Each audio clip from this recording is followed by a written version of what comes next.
지난 시간까지 해서 요한계시록 6장을 마무리했습니다. 오늘부터 7장 말씀을 살펴볼 텐데요. 7장에는 그 말도 많고 탈도 많은 14만 4천이 기록되어 있습니다. 그래서 오늘 14만 4천의 정체에 대해서 정리해 보고요. 또 몇 가지 해석도 더불어서 살펴보겠습니다. 바로 본론으로 들어가서 7장 1절부터 4절을 제가 읽겠습니다. 이 일들 뒤에 내가 보니 내 천사가 땅의 네 모퉁이에 서서 땅에 네 바람을 붙잡아 바람이 땅이나 바다나 어떤 나무에도 불지 못하게 하더라. 또 내가 보니 살아계신 하나님의 인을 가진 다른 천사가 동쪽으로부터 올라와 땅과 바다를 해칠 권능을 받은 네 천사에게 큰 음성으로 외치며 이르되 우리가 우리 하나님의 종들의 이마 안에 인을 찍어 그들을 봉인할 때까지 땅이나 바다나 나무들을 해치지 말라 하더라. 또 내가 봉인된 자들의 수에 대하여 들었는데 이스라엘 자손의 모든 지파에서 봉인된 자들이 14만 4천 명이더라. 여기에 14만 4천 명이 등장하는 겁니다. 자, 이제 한 구절 한 구절 좀 세세하게 보겠습니다. 먼저 사도 요한이 지금 이 일들 뒤에 내가 보니 이렇게 기록합니다. 이 일들은 뭐죠? 우리가 6장에서 살펴본 6봉인 심판에 대한 내용이었습니다. 그래서 요한이 지금 반모섬에서 예수 그리스도의 계시로 환상, 예언적 환상을 보는 거잖아요. 그래서 6장에서 그 6봉인 심판에 대한 환상을 본 것을 기록했고, 그리고 이 일들 뒤에 내가 보니, 그러니까 이게 유념하셔야 됩니다. 그러니까 6장에서 6봉인 심판이 기록되어 있는데, 그래서 우리가 지난 시간에 그 타임라인도 정리했잖아요. 근데 그 일 뒤에 일어난 사건을 7장에 기록한 게 아니에요. 그러니까 6봉인 심판에 대한 환상을 받고 그 뒤에 본 환상이 7장에 기록되어 있는 겁니다. 이거를 이해하셔야 됩니다. 자, 그래서 이 일들 뒤에 메타타우타, 우리가 전에 살펴봤었죠. 이 일들 뒤에 또 다른 환상을 본 겁니다. 그죠? 근데 그 환상 가운데 지금 14만 4천을 받고 또 뒤에 보면 아무도 셀 수 없는 큰 무리, 흰 예복을 입는 환난 성도에 대한 환상을 이제 보게 되는 겁니다. 요한계시록의 구조를 이해하는 게 참 중요합니다. 그러니까 이 7장은 소위 말해 삽입장 같은 거예요. 괄호장이라고도 하죠. 그러니까 이 그림 한번 보세요. 자, 지난 시간에도 잠깐 언급했지만 요한계시록은 굉장히 체계적인 구조로 기록되어 있습니다. 자, 그래서 6장부터 해서 7 봉인 심판이 나오고 그 다음에 7 나팔 심판, 7 금병 심판이 나오죠.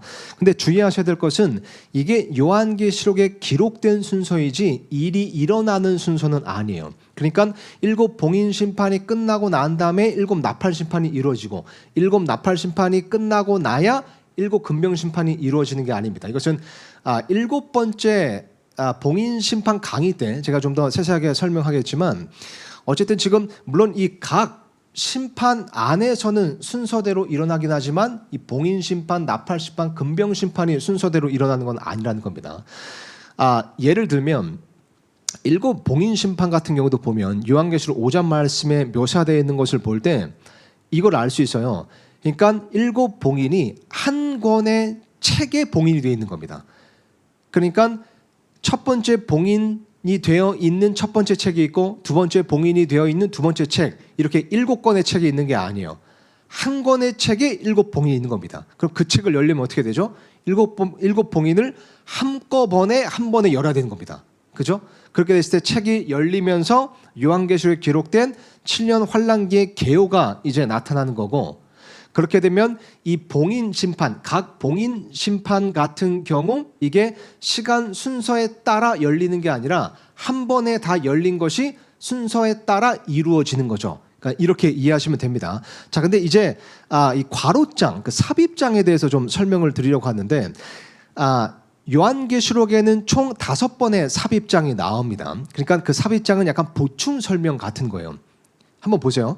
이것도 굉장히 체계적으로 배치되어 있는데, 자, 7 봉인 심판 같은 경우 6번째 봉인 심판이 끝났을 때 삽입장이 있습니다. 이게 우리가 오늘 보는 7장이죠.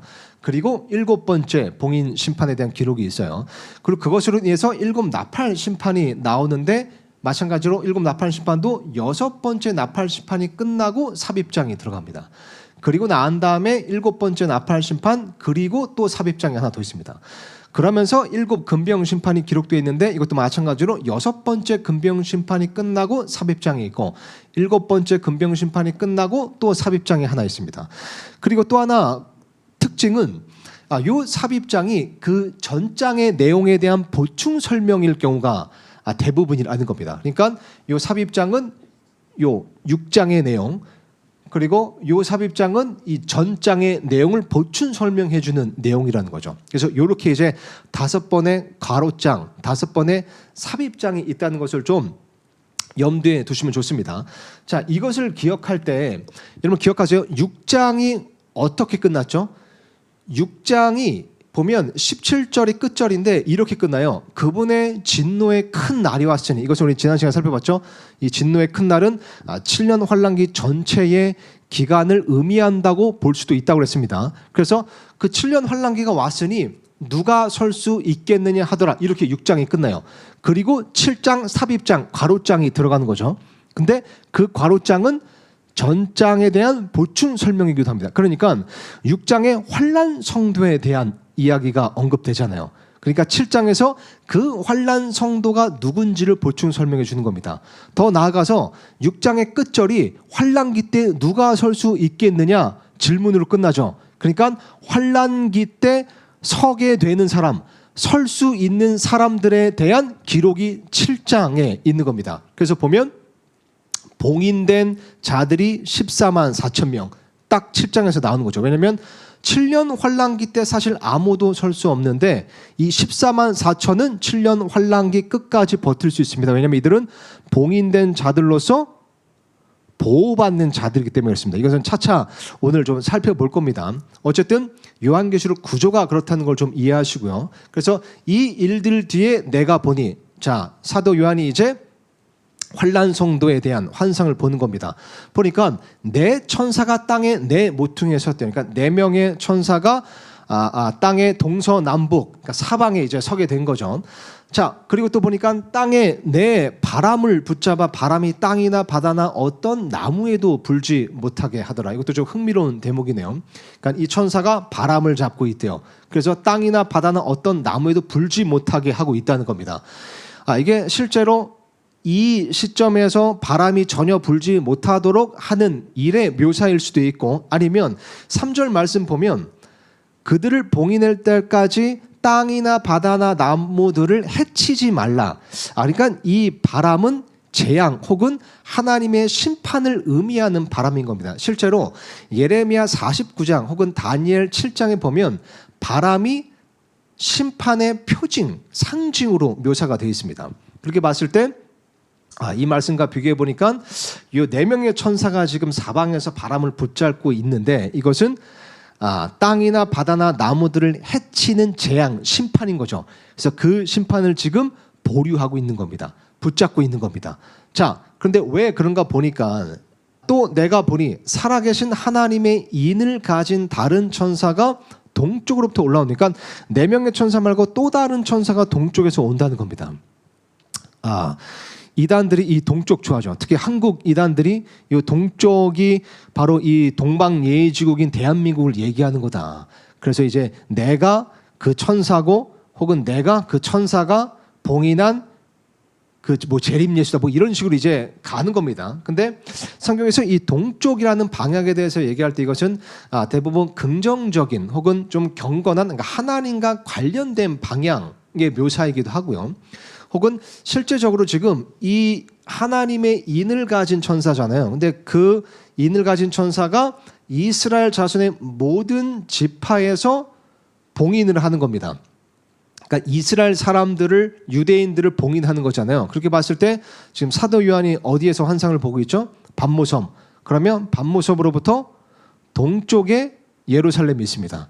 그러니까 예루살렘에서 온 천사로 봐도 되죠. 왜냐하면 예루살렘에서 지금 인을 다 찍은 거잖아요. 유대인들에게 인을 찍는 거니까. 그래서 지금 이 동쪽으로부터 올라온 천사, 이 천사가 보니까 땅과 바다를 해칠 권능을 받은 4 천사에게 큰 음성으로 이제 외치는 겁니다. 뭐라고 외치나 보니까 이르되 우리가 우리 하나님의 종들의 이마 안에 인을 찍어. 자, 이것도 유념하셔야 될 게 이 14만 4천은 보니까 하나님의 종들이라고 불립니다. 그러니까 하나님의 일을 하고 어떤 하나님의 사역을 감당하는 그런 하나님의 종들, 하나님의 사역자들이라는 거예요. 자, 근데 하나님의 종들의 이마 안에 인을 찍는데요. 또 보니까 이 천사가 하나님의 인을 가졌는데 우리가 우리 하나님의 종들의 이마 안에 인을 찍으니까 이 대표가 되는 이제 천사가 있고 또 천사와 함께하는 그 또 무리가 있나 봐요. 그러니까 우리가 그 인을 찍는다 그러죠. 자, 또 보니까 그들을 봉인할 때까지 땅이나 바다나 나무들을 해치지 말라. 이게 이 14만 4천이 봉인을 받게 되는 시점에 대한 힌트가 될 수 있습니다. 왜냐하면 지금 땅이나 바다나 나무들을 해치는 재앙이 있기 전에 봉인이 된다는 거잖아요. 그죠? 더 정확히 말하면 4명의 천사들에 의해서 땅이나 바다나 나무들을 해치는 재앙 혹은 심판이 있기 전에 봉인이 되는 겁니다. 자, 그렇게 보자면 요한계시록에 기록된 그 심판들 중에 천사가 주체인 심판이 있습니다. 일단 봉인 심판은 아니죠. 봉인 심판은 예수님이 주체십니다. 예수님께서 직접 봉인을 떼시잖아요. 근데 나팔 심판부터가 천사가 주체가 됩니다. 그래서 특히 7 나팔 심판은 천사의 나팔로서 천사가 나팔을 불고 또 천사가 심판을 집행하는 거예요. 그러니까 그 7 나팔 심판은 우리가 예전에 잠깐 언급했고 앞으로 또 차차 자세하게 보겠지만 7년 환란기를 반으로 나눴을 때 후반부 3년 반에 7 나팔 심판이 이루어지거든요. 그러니까 7 나팔 심판은 7 천사 심판이라고 사실 불러도 됩니다. 근데 그 천사 심판이 이루어지는 때가 후반부 3년 반이라면 그 심판이 이루어지기 전에 지금 봉인을 하니까 인을 찍으니까 이 14만 4천이 봉인을 받는 시기는 전반부 3년 반이 되겠죠. 그죠? 자, 그렇게 봤을 때 또 한 가지 흥미로운 것은 자, 7 나팔 심판. 이것은 7 천사가 집행하는 심판입니다. 근데 이게 특이하게 가만 보면 이렇게 천사들이 4명, 2명, 1명으로 구분되게 나와요. 그래서 이게 화로다. 그러니까 첫 번째와 두 번째와 세 번째 화로 구성되어 있습니다. 이 7 나팔 심판이 앞으로 차차 살펴볼 거지만 그래서 천사들이 4명, 2명, 1명 이렇게 묶여요. 근데 특히 요 4명으로 묶인 이 천사들의 첫 번째, 두 번째, 세 번째, 네 번째 나팔 심판에 의해서 후반부 3년 반에 땅과 바다와 나무들이 파멸되고 파괴됩니다. 그러니까 이 4명의 천사들이 땅과 바다와 나무들을 해치는 천사들인 거예요. 그런 권능을 가진 천사들인 겁니다. 그렇게 봤을 때 요 말씀하고 일치하죠. 그죠? 이 4명의 천사는 땅이나 바다나 나무들을 해치는 권능을 가진 천사들인 겁니다. 그러니까 그렇게 봤을 때 이 14만 4천이 봉인받는 이 시점은 후반부 3년 반이 이루어지기 전반부 3년 반일 것이다. 이렇게 이제 볼 수 있습니다. 자, 그리고 또 보니까 또 내가 봉인된 자들의 수에 대해 들었는데 이스라엘 자손의 모든 지파에서 봉인된 자들이 14만 4천 명이더라. 그래서 다음 구절 5절부터 8절 보니까 유다 지파에서 봉인된 자들이 12,000명이요. 루벤 지파에서 봉인된 자들이 12,000명이요. 갓 지파에서 봉인된 자들이 12,000명이요. 아셀 지파에서 봉인된 자들이 12,000명이요. 납달리 지파에서 봉인된 자들이 12,000명이요. 그리고 므낫세 지파, 시몬 지파, 레위 지파, 이사갈 지파, 스불론 지파, 요셉 지파, 베냐민 지파 이렇게 12지파가 나오죠. 그리고 각 지파에서 12,000명씩 뽑아서 14만 4천이 된 겁니다. 근데 여기 보면 에브라임 지파하고 단 지파가 없습니다. 이것은 강의 끝부분에 좀 살펴보도록 하겠습니다. 어쨌든 이 말씀처럼 이스라엘 자손의 모든 지파 12지파에서 14만 4천을 봉인을 한 겁니다. 자, 14만 4천. 이게 참 보면 그 이단들이 이 숫자를 되게 좋아하죠. 그래서 뭐 여호와 증인이라든가 몰몬교도 그렇습니다. 그리고 특히 우리나라에선 신천지가 이 14만 4천을 우리가 교인수로 다 채우면 우리가 이제 천국에 간다 혹은 천국이 이루어진다 이 땅에 이제 이런 논리를 이제 펴는 거죠. 그래서 이 신천지 같은 경우도 보면 그 각 지역에 있는 그 교구라고 하죠. 그것에 지파 이름을 붙입니다. 그래서 광주에 있는 교구는 베드로 지파, 부산에는 야고보 지파 이렇게 12지파를 나눴어요. 그래서 이 12지파에서 이제 14만 4천이 이루어지면 이 땅에 새하늘과 새 땅이 이루어진다. 그래서 신천지인 겁니다. 근데 이미 14만 4천이 넘었다 그러죠. 하도 열심히 포교를 해가지고 지독하게 포교를 해가지고 이제 14만 4천이 넘으니까 이제 이 뒤에 나오는 아무도 셀 수 없는 그 큰 무리, 그 흰 예복을 입은 큰 무리까지 우리가 다 모아야 된다 이제 이러고 있는 겁니다. 근데 어쨌든 이 14만 4천에 대해서는 성경적인 정리가 참 필요합니다. 자, 근데 유념하셔야 될 게 일단 봉인된 자들이 14만 4천이에요. 그래서 이거는 이제 혼동하지 마셔야 될 게 지금 이 14만 4천이 유대인인데 그렇다면 이제 환란기 때 구원받는 유대인들의 수가 14만 4천인가? 그게 아닙니다. 구원받는 숫자는 훨씬 더 많을 건데 그 중에 봉인된 자들이 14만 4천이라는 거예요. 그러니까 이들은 하나님의 종들로서 하나님의 어떤 사역을 감당하기 위해 특별히 봉인된 자들인 겁니다. 그죠? 그래서 이걸 이제 헷갈리시면 안 되고 또 보니까 이 14만 4천 이게 진짜 실제 14만 4천인가 이게 그냥 좀 상징적인 숫자 아닌가 이렇게 이제 보는 사람들도 있죠. 이게 그냥 신약 정도의 수를 그냥 이야기하는 거다. 그러니까 신약 성도를 상징하는 수다. 뭐 이제 이렇게도 막 해석이 막 난무하잖아요. 근데 결정타 근거는 이거죠. 요한계시록 7장 9절 보면 또 다른 무리가 나오는데 이 일 뒤에 내가 보니 보라 아무도 셀 수 없는 큰 무리라고 이야기를 해요. 그러니까 이 그룹은 셀 수 없는 무리라고 얘기하는 겁니다. 그렇다면 상대적으로 전 구절에서 14만 4천이라고 딱 특정해서 밝혔다는 것은 이게 실제 14만 4천 명이라는 숫자라는 거죠. 그죠? 자, 이것을 우리가 또 헷갈리면 안 되겠고요. 그리고 또 보면 이스라엘 자손의 모든 지파에서 봉인된 자들이 14만 4천인 겁니다. 그래서 아까 뒤에 나오는 이제 5절부터 8절 말씀을 봤지만 그런 12지파에서 12,000명씩 이제 봉인이 되는 건데 여기에 또 이제 어떤 사람들은 이제 브레이크를 거는 겁니다. 아니 이스라엘 자손의 모든 지파 지금 이스라엘 사람들 유대인들은 자기 지파가 뭔지도 모르는데 그리고 특히 이 유대인들이 70년 동안 바빌론 포로 생활을 하면서 그 지파들이 다 모호해졌다. 그리고 그 이후로 유대인들이 자기 지파를 모른다. 근데 하나님께서는 아시죠. 그래서 실제로 말씀 보면 이런 말씀이 있습니다. 사도행전 26장 7절 보니까 사도 바울도 우리 12지파는 밤낮으로 열렬하게 하나님을 섬기면서 그러니까 물론 각 유대인들이 자기가 정확히 어떤 지파인지 모를 수는 있습니다. 까먹을 수는 있죠. 그러나 그렇다고 해서 12지파가 사라진 것은 아닙니다. 그래서 또 야고보서 1장 1절 보니까 사도 야고보도 하나님과 주 예수 그리스도의 종 야고보는 널리 흩어져 있는 12지파에게 인사하노라. 그러니까 유대인들이 전 세계로 흩어졌지만 여전히 지파가 나뉘어져 있고 그것은 하나님께서 정확히 아시는 거죠. 그래서 실제로 예수님 시대 때도 각 유대인들이 자기가 무슨 지파인지 몰랐습니다. 그러니까 바빌론 포로 생활이 끝난 후 700년이 지났기 때문에 이게 좀 지파가 모호해졌음에도 불구하고 누가복음 2장 36절 보면 또 아셀 지파에 속한 바누엘의 딸 안나라하는 여대원자가 있었는데 그러니까 성경을 기록하신 하나님께서는 이 안나라는 여대원자가 어느 지파인지 정확하게 아셨죠. 그러니까 700년이 지난 이 시점에도 지파의 구분은 있었던 겁니다. 그러므로 이 말씀 이스라엘 자손의 모든 지파에서 봉인됐다. 이것을 문자 그대로 받아들여도 전혀 문제가 없습니다. 자, 그러면 지금 이 14만 4천을 하나님의 종들이라고 부르는데 그럼 도대체 이 14만 4천이 환란기 때 무슨 일, 어떤 사역을 감당하길래 하나님의 종들이라고 이제 표현하는가? 자, 마태복음 24장 보면 예수님께서 7년 환란기에 대한 예언의 말씀을 하셨다고 그랬죠. 근데 14절 보면 이렇게 쓰여 있습니다.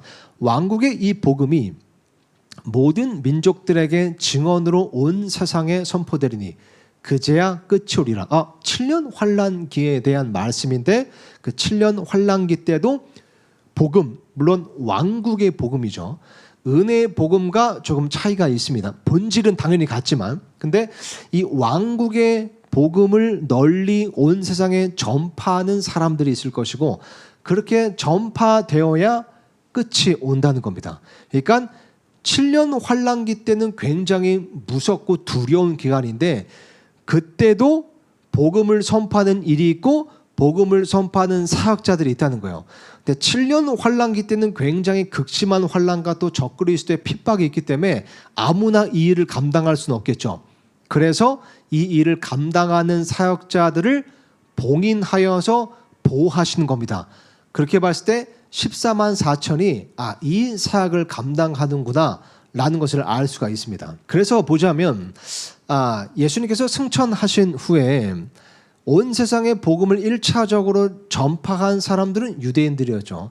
그리고 교회 시대가 끝나고 환란기 때도 1차적으로 초반에 복음을 선포하는 자들은 또한 유대인들인 겁니다. 그래서 로마서 말씀 보면 이런 말씀이 있어요. 3장 1절 보니까 그러면 유대인에게 어떤 이점이 있느냐 혹은 할례의 유익은 무엇이냐.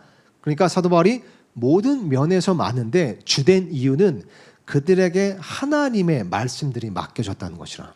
그러니까 1차적으로는 유대인들에게 성경 기록이 맡겨졌습니다. 근데 더 나아가서 예수님의 복음을 전파하는 그 말씀 사역이 또한 맡겨졌기 때문에 예수님 승천 후 그 초대교회 시대 때도 유대인들이 복음을 주되게 선포했었고 환란기 때도 14만 4천의 유대인들을 통해서 온 세상에 복음이 주되게 선포가 될 겁니다. 자, 그러면 7장의 개요를 좀 정리해 보겠습니다. 자, 7장에는 일단 괄호장으로서 환란 성도에 대한 보충 설명 혹은 환란 성도에 대한 기록이 있는데 보니까 두 부분으로 나뉩니다. 1절에서 8절은 유대인 환란 성도에 대한 기록이고 뒤에 나오는 9절에서 17절 이거 이제 다음 시간에 살펴볼 건데 이것은 이방인 환란 성도입니다. 왜냐하면 거기 아무도 셀 수 없는 큰 무리 이것을 모든 민족들에 속한 무리라고 쓰여 있거든요. 그러니까 이거는 이방인 환란 성도인 거죠.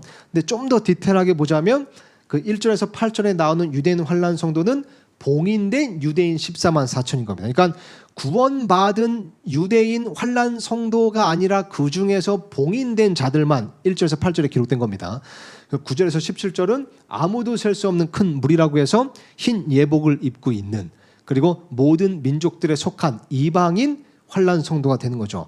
그렇게 봤을 때 이 유대인 1절에서 8절에 나오는 이 봉인된 유대인 환란 성도가 하는 사역을 우리가 정리해 봤을 때 또 이렇게도 개요를 나눌 수 있습니다. 1절에서 8절은 복음 전파의 도구에 대한 기록이다. 그러니까 환란기 때 복음을 전파하는 그 도구, 그 사람들이 봉인된 유대인 14만 4천이고 그 도구, 복음 전파의 도구로 인해서 구원받은 복음 전파의 열매들이 그죠? 9절에서 17절 아무도 셀 수 없는 큰 무리 정말 많은 사람들이 이들 1절에서 8절에 나오는 유대인들 14만 4천의 사역을 통해서 굉장히 많은 사람들이 구원을 받게 되는 것이서 9절에서 17절에 나오는 그 이방인 환란 성도들은 복음 전파의 열매라고도 우리가 정리해 볼 수 있겠습니다. 자, 그러면 이 14만 4천이 또 성경의 다른 기록에도 기록되어 있는데 그 기록들과 한번 비교해 보겠습니다. 그러면 이 정체가 더욱더 명확해지거든요. 일단 요한계시록 14장에도 기록이 나옵니다. 자, 1절 보니까 또 내가 보니 보라 어린 양께서 시온산 위에 서 계시고 그분과 함께 14만 4천 명이 서 있는데 여기 14만 4천이 나오죠. 근데 보니까 지금 배경은 셋째 하늘입니다. 거기 어린 양 옆에 함께 있어요. 그러니까 이 시점은 언제겠습니까? 환란기 끝에 14만 4천이 휴거가 되는데 그 휴거된 시점인 겁니다. 그래서 지금은 셋째 하늘에 있죠. 근데 보니까 그들의 이마 안에는 그분의 아버지의 이름이 기록되어 있더라. 천사가 이제 하나님의 인을 찍었습니다. 그렇게 봉인했죠. 근데 그 인에는 그분의 아버지의 이름이 기록되어 있대요. 그러니까 바꿔 말하면 이 14만 4천은 아버지의 이름으로 봉인된 자들입니다. 그렇게 봤을 때 이 14만 4천은 우리 신약 성도들과 확실히 구분이 됩니다. 왜냐하면 우리 신약 성도들은 아버지의 이름으로 봉인된 자들이 아니에요. 에베소서 말씀 보면 1장 13절에 분명히 쓰여있죠. 너희도 진리의 말씀 곧 너희 구원의 복음을 들은 뒤에 그리스도를 신뢰하였고 너희가 믿은 뒤에 또한 그분 안에서 약속의 저 거룩하신 영으로 봉인되었는데 그러니까 성도들은 하나님께서 봉인해 주시는데 우리 신약교회 성도들은 성령님으로 봉인된 거죠. 그죠? 자, 근데 14만 4천은 아버지의 이름으로 봉인된 겁니다. 이게 이제 다르죠. 또 보니까 그리고 이제 이것도 참 기억하시면 좋을 게 14만 4천은 아버지의 이름으로 이제 봉인되어 있고 그래서 그들의 이마 안에 아버지의 이름의 인을 찍었잖아요. 근데 모방의 천재인 마귀가 어떻게 하죠? 요한계시록 13장에 보면 후반부 3년만 시작돼 자신의 이름, 짐승의 이름의 표를 만들어서 자신을 숭배하는 그 적그리스도를 숭배하는 자의 이마에 자신의 이름의 표를 찍습니다. 그죠? 그러니까 이 부분과 이제 대조가 되는 부분이죠. 자, 그리고 계속해서 보니까 일단 2절부터 읽겠습니다. 내가 하늘로부터 나는 한 음성을 들었는데 그것은 많은 물들의 소리 같고 큰 천둥 소리와도 같더라. 또 내가 자기 하프로 연주하는 하프 타는 자들의 소리를 들었는데 그들이 왕자 앞과 내 짐승과 장로들 앞에서 새 노래 같은 것을 부르더니, 그러니까 14만 4천이 하늘에서 새 노래를 부르는데 장로들 앞에서 부른대요. 장로들과 14만 4천이 구분되어 있죠. 장로들이 누구죠? 신약 성도입니다. 이것은 우리가 요한계시록 4장 5장에 나오는 24장로에 대해서 정리할 때 그 정체를 밝혔습니다. 그래서 24장로가 정말 중요합니다. 그 정체를 밝히는 게 중요합니다.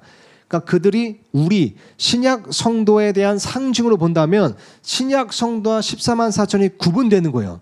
그러니까 지금 신약 성도들이 14만 4천이 될 수가 없는 겁니다. 그러니까 뭐 여호와 증인, 몰몬교, 신천지가 뭐라고 주장하든 될 수가 없는 거죠. 이 말씀과 이제 상충되는 거죠. 근데 또 보니까 새 노래 같은 것을 부르더라. 새 노래라는 것은 새 시대를 또한 상징한다고 볼 수 있습니다. 그러니까 교회 시대가 끝나고 환란기 시대 때 배운 노래니까 이 14만 4천만 아는 거예요. 그래서 장로들, 신약 성도들도 몰라요. 신약 시대의 성도들도 모르는 겁니다. 그래서 보니까 땅에서 구속받은 14만 4천 명 외에는 아무도 그 노래를 배울 수 없더라. 그러니까 새로운 시대, 환란 시대 때 배운 새 노래니까 14만 4천만 알 수 있는 거죠. 그래서 이 새 노래도 14만 4천과 신약 성도가 구분되는 결정타 근거가 된다. 자, 그리고 또 보니까 이들은 여자들과 더불어 자신을 더럽히지 않은 자들이니 이는 그들이 처녀들이기 때문에, 그러니까 순결한 남자 청년이래요. 그죠? 여자들과 더불어 자신을 더럽히지 않은 자들. 그러니까 결혼하지 않은, 뭐 결혼이 더럽다는 얘기가 아니라 어쨌든 순결을 유지한 남자들이라는 겁니다. 이렇게 봤을 때 당연히 또 이 14만 4천이 환란기 때 구원받은 모든 유대인들이다라고 볼 수도 없는 거죠. 왜냐하면 뭐 남자들만 구원받을 리는 없잖아요. 그리고 당연히 또한 신천지에서 말하는 14만 4천도 아닌 겁니다. 신천지에서 말하는 그 신천지 교인들 보면 남자들만 있는 게 아니잖아요. 그러니까 이 말씀도 그런 신천지나 뭐 여호와 증인 이런 사람들이 우리가 14만 4천이다 말하는 그런 주장에 반박할 수 있는 그런 결정적인 근거 구절이 되는 겁니다. 또 보니까 이들은 어린 양께서 가시는 대로 그분을 따라가는 자들이며, 또 밑에 보면 그들의 입에서 교활함이 발견되지 아니하였으니 이는 그들이 하나님의 왕자 앞에서 흠이었기 때문에 굉장히 순종적이고 하나님의 말씀을 잘 지키는 자들이었다. 또 보면 사람들 가운데서 구속을 받아 하나님과 어린 양께 첫 열매가 된 자들이더라. 그러니까 사람들 가운데서 구속을 받았대요. 또 땅에서 구속받은, 그러니까 이들은 어떤 특별한 존재, 뭐 천상의 존재가 아니라 실제로 환란기 때 땅에서 구원을 받은 자들이에요. 그래서 사람들 가운데서 구속을 받아 하나님과 어린 양께 첫 열매가 된 자들이더라. 이렇게 이제 쓰여 있는 거죠. 그래서 이제 성경 말씀 보면 이 첫 열매들이라고 했을 때 이게 이제 복수로 first fruits라고 되어 있으니까 이것도 뭐 이제 해석에 이견이 있지만, 근데 어쨌든 첫 열매들, 이게 성경에서 몇 가지 이제 의미로 이제 용례가 있는데 이런 대목이 있습니다. 어떤 사람에 대해서 이제 로마서 이제 16장에서 보면 어떤 사람에 대해서 말하기를 그는 아가야에서 어린 양 예수 그리스도께 첫 열매가 된 자라, 이렇게 쓰여 있어요. 그러니까 그 아가야에서 처음으로 구원받은 사람이다. 이제 이렇게 이제 해석할 수 있는 겁니다. 그러니까 아가야에서 구원받은 사람이다. 아가야에서 성도가 된 사람이다. 이거를 그리스도께 첫 열매들이 된 자들이니라, 이렇게 이제 성경에서 표현을 한 겁니다. 그러니까 이 14만 4천은 환란기 가운데 처음으로 구원받은 자들이라는 겁니다. 그죠? 그래서 이들이 먼저 구원을 받고 이들로 인해서 이방인 환란 성도들이 대대적으로 구원을 받았잖아요. 그래서 첫 열매들이라는 이제 단어를 또 구약성에서 보면 첫 수확, 첫 열매들의 수확이 있고 그런 다음에 대수확이 있죠.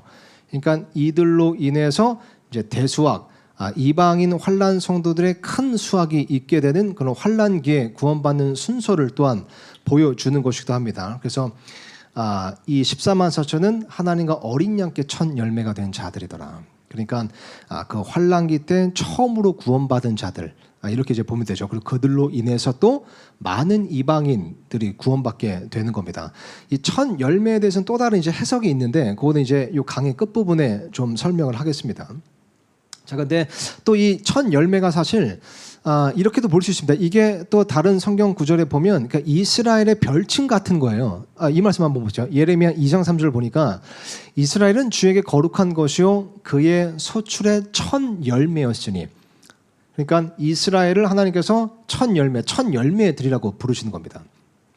첫 열매들의 또 궁극적인 의미는 이제 성도들을 의미하기도 하죠. 자, 그래서 이제 첫 열매들은 그렇게 해석이 됐고, 근데 여기 중요한 게 아까 빼먹은 이제 처녀들, 이 처녀들도 중요합니다. 그러니까 14만 4천 이 유대인 환란 성도들이 처녀들이라는 거죠. 그러니까 마태복음 25장 보면 열 처녀들 비유가 있잖아요.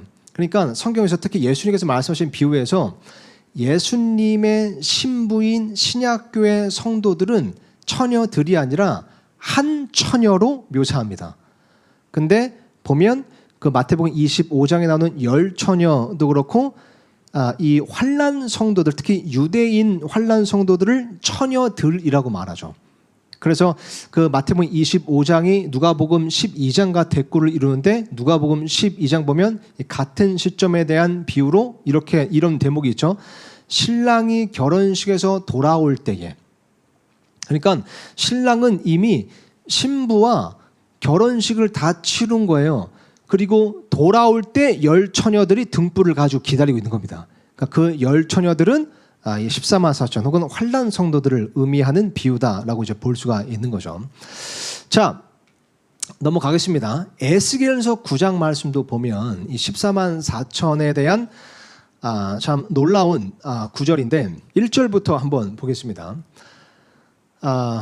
자, 그분께서 또한 큰 소리로 내 귀에 외치며 이르시되 그 도시에 관한 책무들을 맡은 자들이 각각 파괴하는 무기를 손에 들고 가까이 오게 하라 하시니, 보라, 6사람이 북쪽을 향한 높은 문의 길로부터 나오는데 각 사람이 살육하는 무기를 손에 가졌고, 그들 가운데 한 사람은 아마포 옷을 입고 옆구리에 기록관에 잉크통을 찼으며 그들이 들어와 놋제단 곁에서 들어 지금 잉크통을 찬 사람, 이 사람은 지금 이 뒤에 보면 그 사람들의 이마에 표를 찍는 사람이거든요. 그러니까 요한계시록 7장에 나오는 그 14만 4천을 봉인하는 천사인 거죠. 사람을 지금 사실 이게 이제 맨으로 되 있으니까 남자라고도 이제 번역을 할 수 있죠. 근데 어쨌든 이 사람은 천사.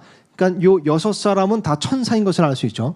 그렇게 봤을 때도 절묘하게도 그 7 나팔 심판을 보면 또 크게는 6 천사와 한 천사 이렇게 이제 묶을 수 있습니다. 근데 그 6 천사 중에 한 천사, 특히 5번째 나팔 심판을 집행하는 그 천사에 대한 기록을 보면 이제 땅에서 메뚜기들이 나오는데 그 메뚜기들에게 이런 명령을 줘요. 하나님의 인을 가진 자들은 해치지 말라. 그러니까 어떻게 보면 여기 6사람 가운데 한 사람이 그 나팔 심판을 보자면 5번째 나팔 심판의 천사일 수도 있겠죠. 어쨌든 자, 그들 가운데 한 사람이 아마포 옷을 입고 옆구리에 기록관의 잉크통을 찼으면 그들이 들어와 놋제단 곁에 섰더라. 그룹 위에 머물러 있던 이스라엘의 하나님의 영광이 그룹으로부터 떠나 그 집 문지방으로 올라가매 그분께서 아마포 옷을 입고 옆구리에 기록관의 잉크통을 찬 사람을 부르시고 주께서 그에게 이르시되, 자 보세요. 그 도시 한가운데 곧 예루살렘 한가운데를 지나가며 그곳의 한가운데서 이루어지는 모든 가증한 일로 인해 탄식하고 부르짖는 사람들의 이마에 표를 찍으라 하신 뒤에, 이게 이제 요한계시록 7장과 대꾸를 이루는 구약의 예언 기록인데 보니까 사람들의 이마 안에 표를 찍습니다. 그러니까 봉인을 하는 건데 그들이 어디에 있는 사람들이죠? 예루살렘 한가운데 있는 사람들. 그러니까 유대인인 것이 확실하죠. 그죠? 다른 사람들이 될 수 없어요. 유대인들입니다. 예루살렘 한가운데를 지나며 표를 찍은 거예요. 그러니까 전 세계를 돌아다니면서 찍은 게 아니에요. 인을. 예루살렘 한가운데서. 자, 근데 또 보니까 이것도 참 흥미롭습니다. 예루살렘 한가운데를 지나가면 이제 표를 찍는데 어떤 사람들에게 표를 찍냐면 그곳의 한가운데서 이루어지는 모든 가증한 일로 인해, 그러니까 예루살렘 가운데서 이루어지는 가증한 일로 인해서 탄식하는 사람들 이마에 표를 찍으라는 겁니다. 근데 예루살렘 한가운데 가증한 일이 일어나는 것, 이거 우리가 지난 강의들을 통해 살펴봤었죠. 이때가 언제죠? 후반부 3년 반이 시작되는 10조. 그러니까 적그리스도 짐승이 성전에 들어 앉아서 성전을 황폐하게 하고 자신이 스스로 하나님이라고 그렇게 높이는 그때가 바로 예루살렘 한가운데서 가증하게 되는 일들이고, 가증한 것이 거룩한 곳에 서게 되는 때인데 그 일로 인해 부르짖는 사람들의 이마에 표를 찍으라는 겁니다. 그러니까 이 14만 4천을 봉인하는 정확한 시점, 구체적인 시점은 아마 이런 이제 후반부 3년 반의 시작점이 아니겠는가. 그러니까 전반부 3년 반 그 시작전부터 시작해서 계속 그 숫자가 채워지다가, 그리고 3년 반, 후반부 3년 반이 시작될 때 이제 봉인하는 거죠. 왜냐면 그때부터 대환란기가 시작되고 또 그때부터 하나님을 믿지 않는 자들 혹은 예수님의 복음을 받아들이지 않는 짐승을 숭배하는 자들에게는 또 짐승의 표가 찍히니까 그들과 구분되기 위해서라도 이제 봉인을 하고 하나님의 인을 찍는 거죠. 그리고 대환란기 때 또 보호를 받아야 되니까 그때 봉인되는 거 아닌가. 그래서 시점을 이 말씀을 통해 좀 더 구체화할 수 있는 겁니다. 자, 근데 5절부터 1절에 또 그분께서 내가 듣는 데서 다른 자들에게 이르시되 너희는 그를 따라 그 도시를 지나가며 사람들을 치되 너희 눈이 아끼지 말고 너희가 불쌍히 여기지도 말며 늙은 자와 젊은 자와 처녀들과 어린아이들과 여자들을 철저히 죽이되 표가 있는 자에게는 가까이 가지 말라. 그러니까 표가 있는 자는 못 죽이는 겁니다. 심판이 임하지 않는 거예요. 그러니까 아마 이 14만 4천은 봉인되어 있고 보호받기 때문에 환란기를 통과한다. 그러니까 환란기 내내 죽지 않고 계속 이 말씀 사역을 감당하는 거죠. 복음을 온 세상에 선포하는 겁니다. 온 세상에 선포되어야 끝이 오니까. 그죠? 그리고 이제 마지막에 휴거가 되는 것이 아닌가, 환란기 끝에 이렇게 이제 우리가 볼 수 있는 겁니다. 자, 그러면 이것만 보고 마치겠습니다. 자, 아까 이제 5절에서 8절 말씀 한번 읽어봤습니다. 근데 12지파가 나오는데 보면 여기 조금 이상하죠. 므낫세하고 에브라임은 요셉의 아들입니다. 그래서 이스라엘의 이제 12지파라고 했을 때 야곱의 12아들 중에 레위 지파는 이제 13번째 지파로서 12지파에 들어가지는 않죠. 자, 그래서 요셉 지파를 둘로 나눠서 요셉의 아들이었던 므낫세 지파, 에브라임 지파 이렇게 둘로 나눠서 12지파를 맞춘 겁니다. 레위 지파가 이제 빠지니까요.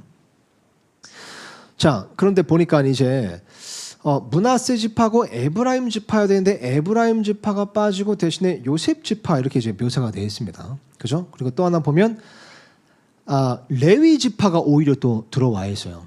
그죠? 레위 지파는 사실 이제 하나님께 거룩히 구별된 자들로서 이제 제사장 그런 직무를 맡는 지파이기 때문에 12지파에선 이 상속에서는 이제 빠지는 자들인데 여기 레위 지파가 들어와 있고 오히려 단지파가 없는 겁니다. 그래서 왜 에브라임 지파하고 단지파는 여기 들어가 있지 않은가, 이것에 대해서 한번 좀 생각해 보겠습니다. 무엇도 단정할 수는 없습니다.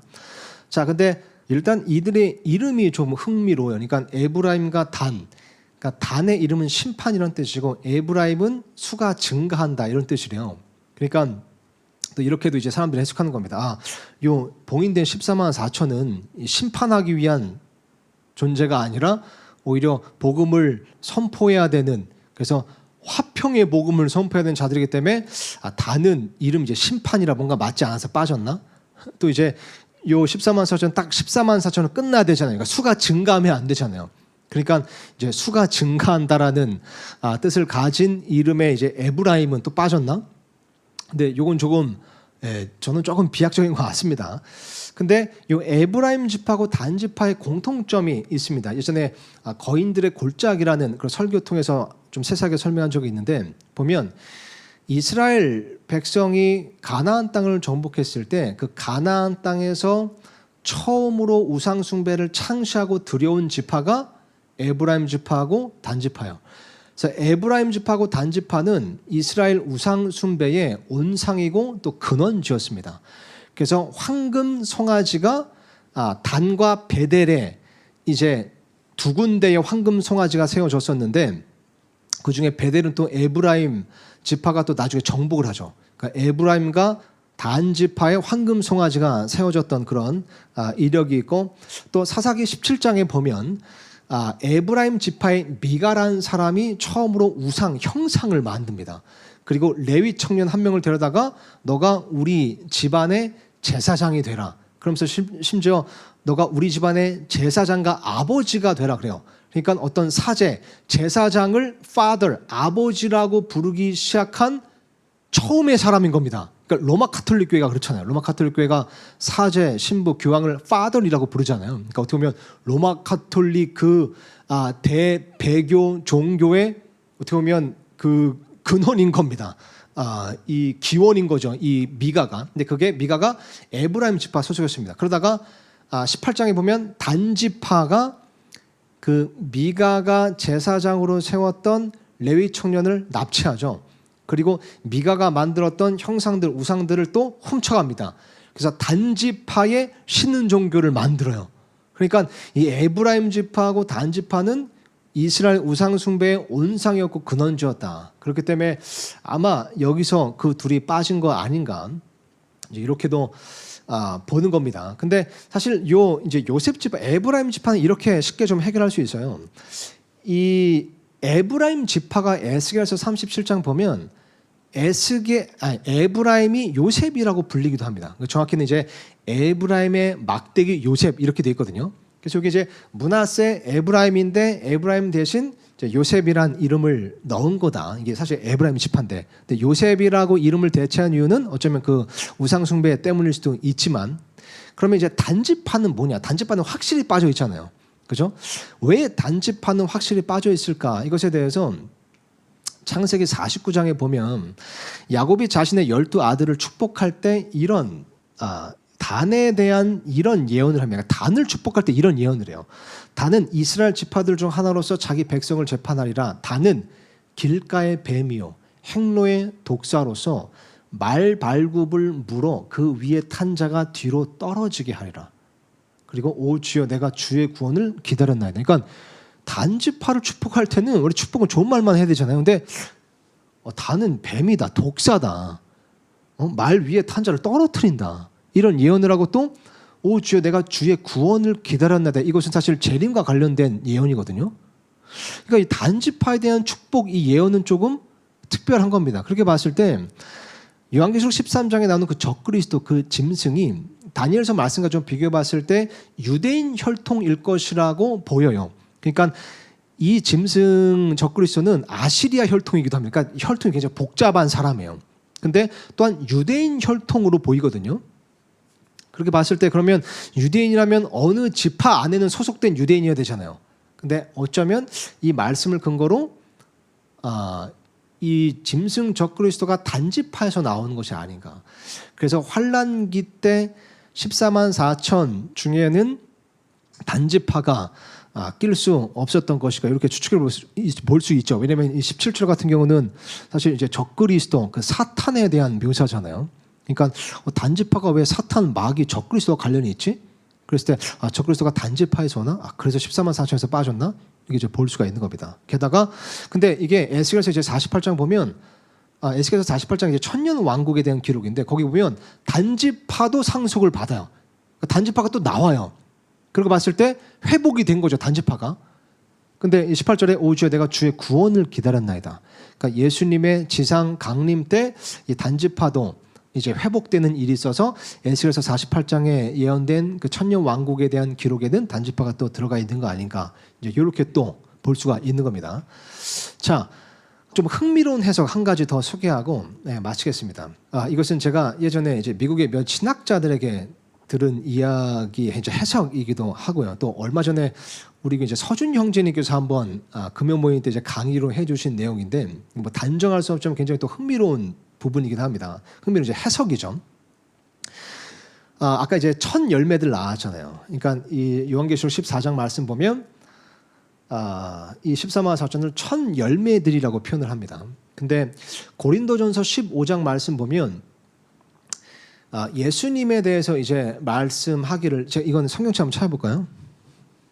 네, 고린도전서 15장 20절 보면 이렇게 쓰여 있습니다. 그러나 이제 그리스도께서 죽은 자들로부터 일어나사 잠든 자들의 첫 열매가 되셨다. 이게 이제 또 first fruit 첫 열매들이거든요. 그러니까 예수님께서 부활하실 때 그 잠든 자들, 죽은 자들의 첫 열매들이 되셨다는 거예요. 그러니까 이게 이제 궁극적으로는 이제 신약 성도들을 의미하는 것인데 교리적으로 볼 때, 근데 이게 예수께서 부활하셨을 때 혼자만 부활하신 게 아니라는 거죠. 근데 그 내용이 마태복음 27장에 있습니다. 마태복음 27장 잠깐 볼까요? 예, 마태복음 27장 51절부터 보면 보라 성전의 휘장이 위에서부터 아래까지 둘러 찢어지고 땅이 진동하며 바위들이 터지고 무덤들이 열리며 잠든 성도들의 마른 몸이 일어나 그분의 부활 뒤에 무덤 밖으로 나와서 거룩한 도시로 들어가 많은 사람에게 나타났더라. 그러니까 예수님께서 부활하실 때 실제로 이미 죽어 있던 성도들 중에 같이 부활한 사람들이 있어요. 그래서 이 부활한 사람들이 도대체 누구냐? 그 우리 아무도 모르죠. 아무도 모르는데 이제 어떤 해석이 있냐면 마태복음 2장으로 한번 가보겠습니다. 마태복음 2장.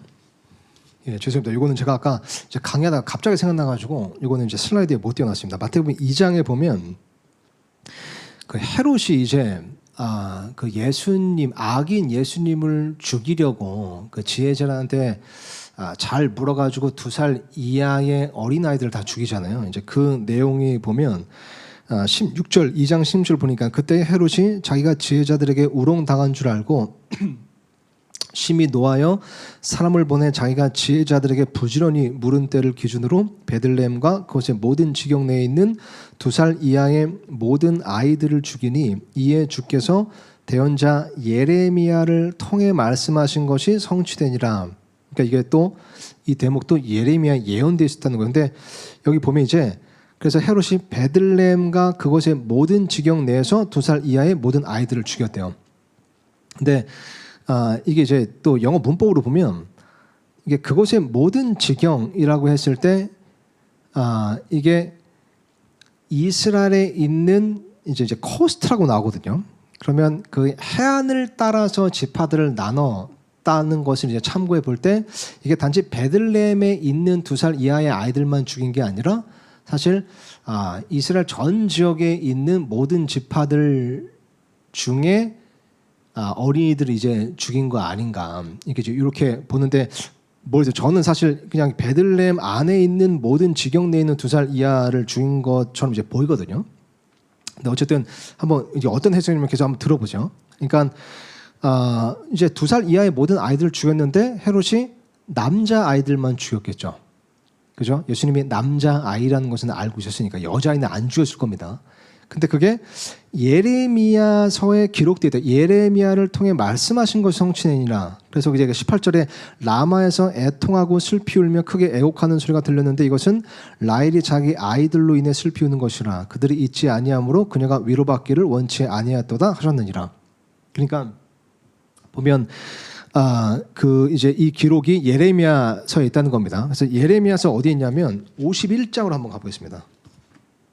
예, 51장이 아니라 31장인데요. 15절 보면 이렇게 쓰여 있습니다. 주가 이같이 말하노라. 라마에서 애통하며 몹시 슬피 우는 소리가 들렸는데 이것은 라헬이 자기 아이들로 인해 슬피 우는 것이라. 그들이 잊지 아니함으로 그녀가 자기 아이들로 인해 위로받기를 거절하되어. 똑같죠. 마태복음 2장에 나오는 내용입니다. 근데 이 지금 예레미야서 31장에는 마태복음 2장에 없는 내용이 있어요. 그 다음 구절 16절 보면 주가 이같이 말하노라. 너의 음성을 억제하여 울지 말고 너의 눈을 억제하여 눈물을 흘리지 말라. 너의 일이 보상을 받겠고 그들이 원수의 땅에서 다시 오리라. 주가 말하노라. 너의 끝에 소망이 있으므로 너의 자손들이 자기들의 지경으로 다시 오리라. 주가 말하노라. 그러니까 이제 이 말씀을 보면 아까 이제 15절 말씀 같은 경우 이것이 마태복음 2장에 나오는 헤롯에 의해서 죽임을 당한 아이들에 대한 예언이라는 걸 알 수 있잖아요.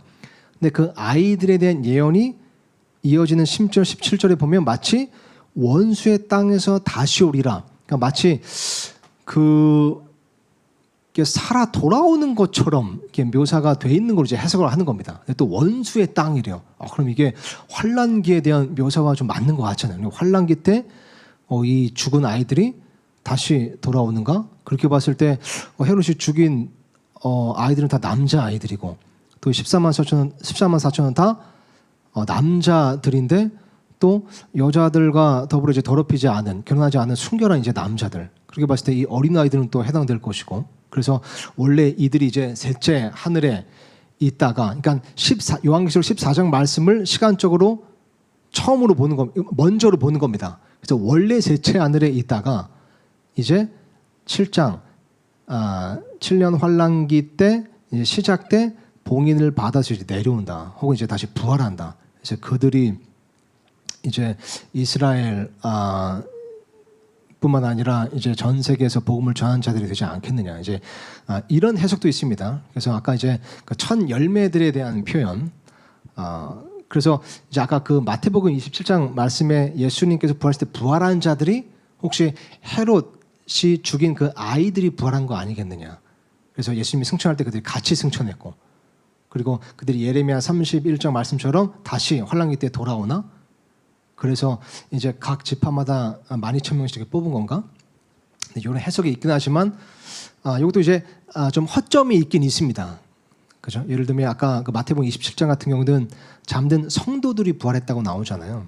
근데 그 2살 이하의 어린 아이들을 죽어서, 물론 아이들이 죽어서 천국 갔겠지만 근데 성도들은 아니었잖아요.